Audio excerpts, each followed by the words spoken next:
malam ini kita membahas tentang 4G yang kalau dalam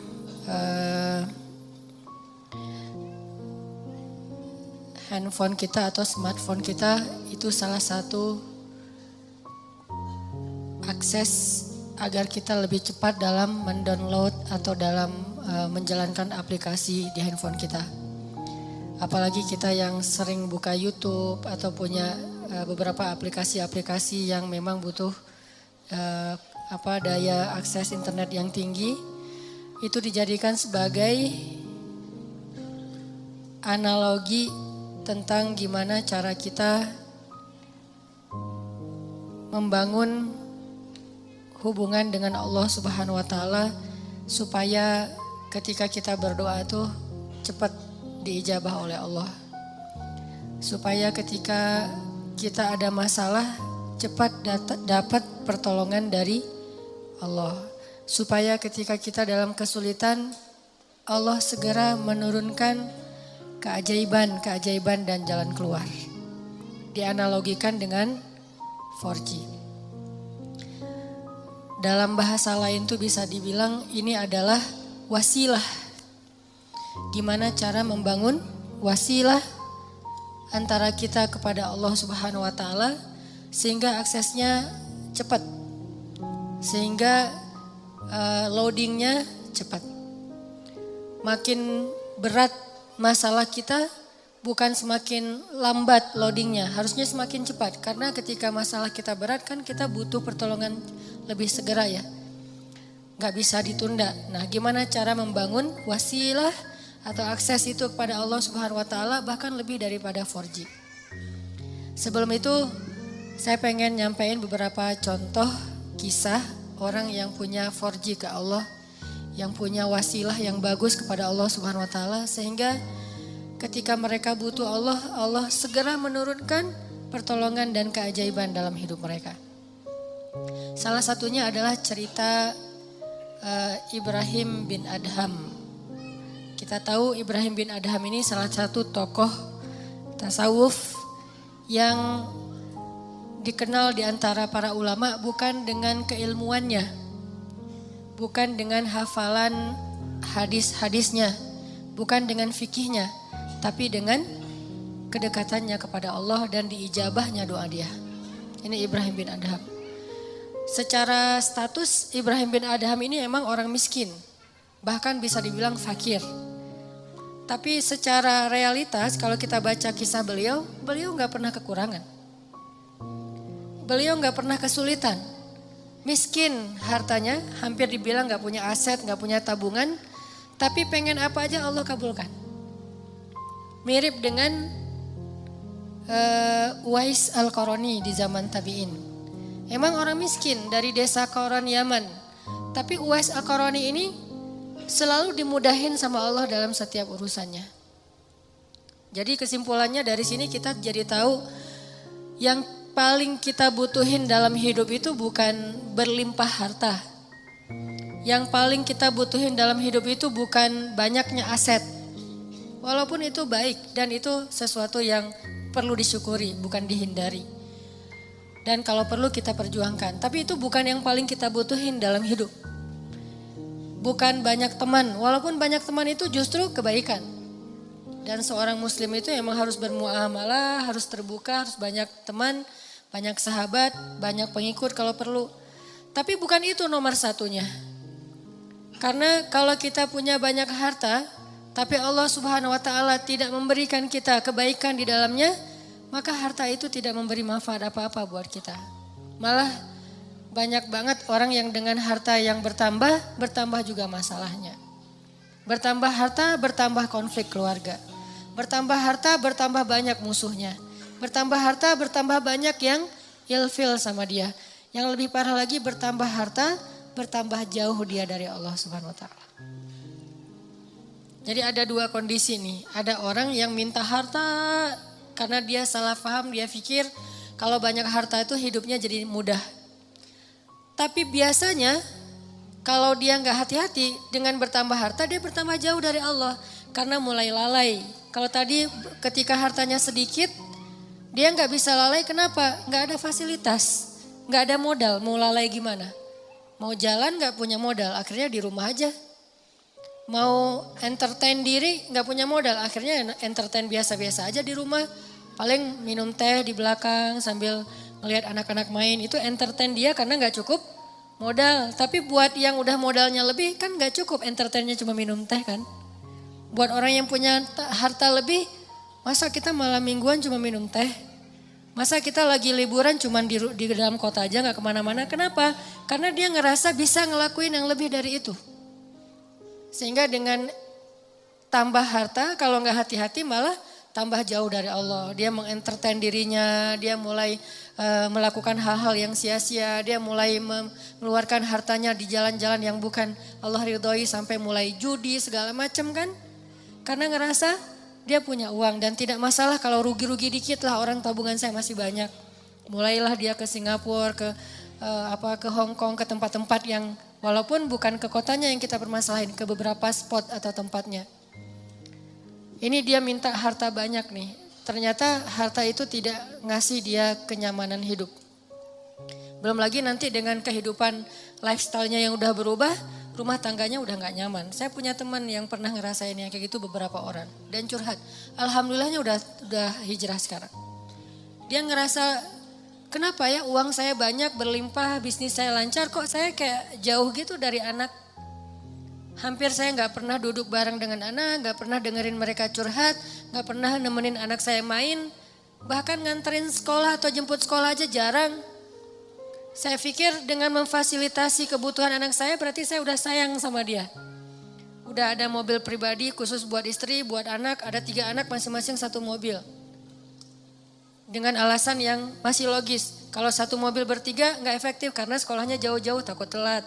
Belum lagi nanti pulang sekolahnya beda waktu, kan nggak nyaman. Akhirnya dikasihlah 3 mobil dan itu logis sebetulnya. Dengan 3 driver. Bayar sekolah yang paling mahal. Kemudian di rumah masing-masing kamar tuh ada entertainnya dengan layar besar, layar datar, gede dan segala macam, ada game segala macam. Pokoknya kehidupannya tuh udah sangat terfasilitasi, tapi kok nggak happy. Mungkin mereka nggak ngeluh masalah kurang makan, nggak ngeluh masalah kurang biaya, tapi mengeluh kurang sentuhan dari orang tua. Dia ngerasain itu.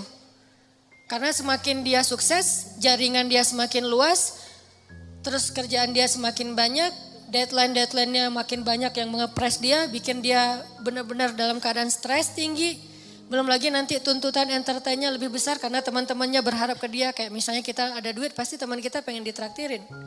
Kalau kita nggak punya duit, nggak ada yang ngajak kita karena nggak bakalan ditraktirin. Jadi diam aja di rumah kan ya. Kalau misalnya dianggap kita sukses, kapan nih makan-makan, kan suka gitu tuh. Kita baru dapat job nih, atau baru diterima kerja, atau baru selesai bisnis. Kapan nih makan-makan? Dan itu hal yang sangat wajar, natural terjadi. Sehingga keluar rumah pagi, pulang sore, malam harus keluar lagi buat entertain tamu segala macam. Dia punya beberapa Ferrari. Kadang-kadang balapan lagi, malam minggu balapan. Gak bahagia. Sampai akhirnya dia banting setir. Dia tinggalkan semua itu, bahkan dia suka main ke Alexis dulu tuh. Dia bilang satu malam tuh, bohong kalau orang bilang di sana biasa-biasa aja. Saya satu malam ngabisin di situ 150 juta Ustadz. 150 juta satu malam.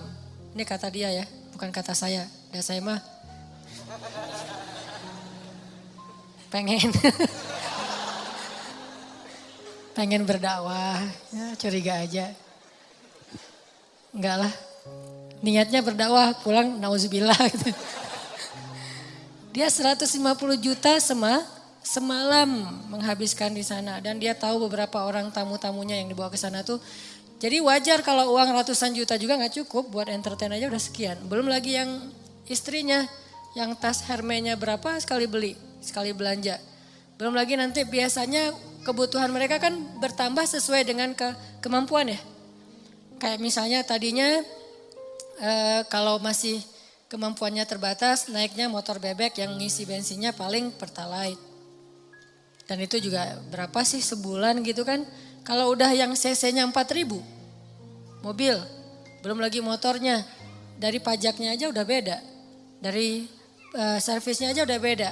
Pasti drivernya beda, harga driver mobil Avanza sama driver yang udah pakai mobil-mobil mewah tertentu, pasti beda harganya. Berarti bertambah kebutuhan bulanannya nih. Belum lagi mereka kalau mau tadi entertain itu udah beda seleranya. Kalau misalnya duit udah banyak, udah gak mau lagi jalan-jalannya dalam negeri dong. Minimal Singapura. Lagian kadang-kadang udah sampai ada kesan, bosan ke Singapura. Ke Singapura bosan. Kemana tuh? Ke Jepang, bosan. Kemana? Ke Hong Kong, bosan juga. Jadi banyak kota, banyak negara udah bosan. Maunya entah ke kutub atau ke planet lain gitu. Saking banyaknya duit. Dan itu natural terjadi loh. Pasti kayak gitu. Gak usah jauh-jauh kita aja kadang ngerasain walaupun bukan masalah bab luar negeri ya. Kayak misalnya tadinya jajan di warung juga udah cukup. Ketika nambah uang harus di mall. Yang tadinya beli baju tuh cuman di pasar, Andir juga cukup. Sekarang harus ke PVJ, ke TSB. Kenapa beda? Karena kemampuannya udah bertambah, jadi seleranya juga nambah. Rasa-rasanya pakai baju yang gak ada brand itu kayak malu gitu. Ketika kita udah punya kemampuan, lebih semuanya harus branded. Kehitung aja dari ujung kepala sampai ujung kakinya itu berapa juta. Satu ini aja udah, kadang sepatu di rumahnya itu sampai beberapa lusin. Ada yang udah sampai lupa, saya punya sepatu itu ya sampai kayak gitu.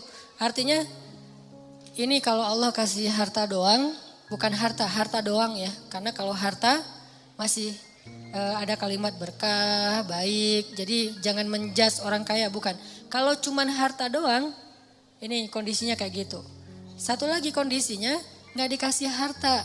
Tapi Allah kasih sayang Allah. Allah kasih perhatian Allah. Allah bikin dia jadi preferred hamba. Jadi VIP. Dia mungkin gak punya harta. Tapi ketika dia butuh ada aja. Allah ngasih dia kebaikan sesuai dengan kebutuhan dia. Ya Allah, saya udah lama nih ngontrak pengen punya rumah sendiri. Tiba-tiba Allah mudahin rezekinya bisa beli. Udah gitu normal lagi rezekinya. Ya Allah, kayaknya saya butuh kendaraan biar lebih nyaman dalam beraktivitas. Biar lebih nyaman saya ngelakuin kegiatan-kegiatan sosial. Biar lebih nyaman saya berdakwah kalau dia seorang dai. Allah kasih harta, beli mobil sesuai dengan kebutuhan dia, akhirnya normal lagi. Jadi grafiknya itu sesuai kebutuhan.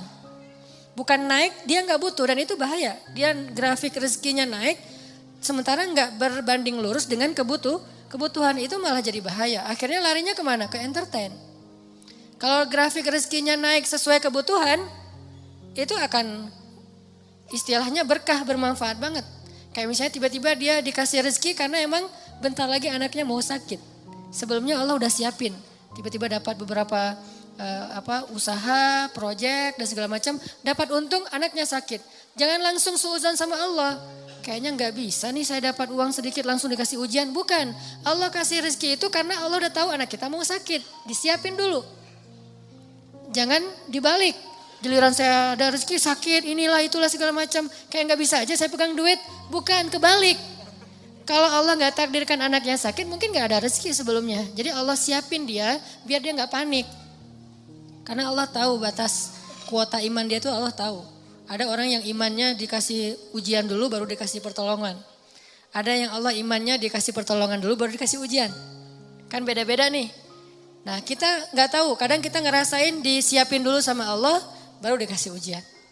Kadang-kadang juga dikasih ujian dulu baru dikasih pertolongan. Kadang-kadang gak dikasih ujian aja ngeluh.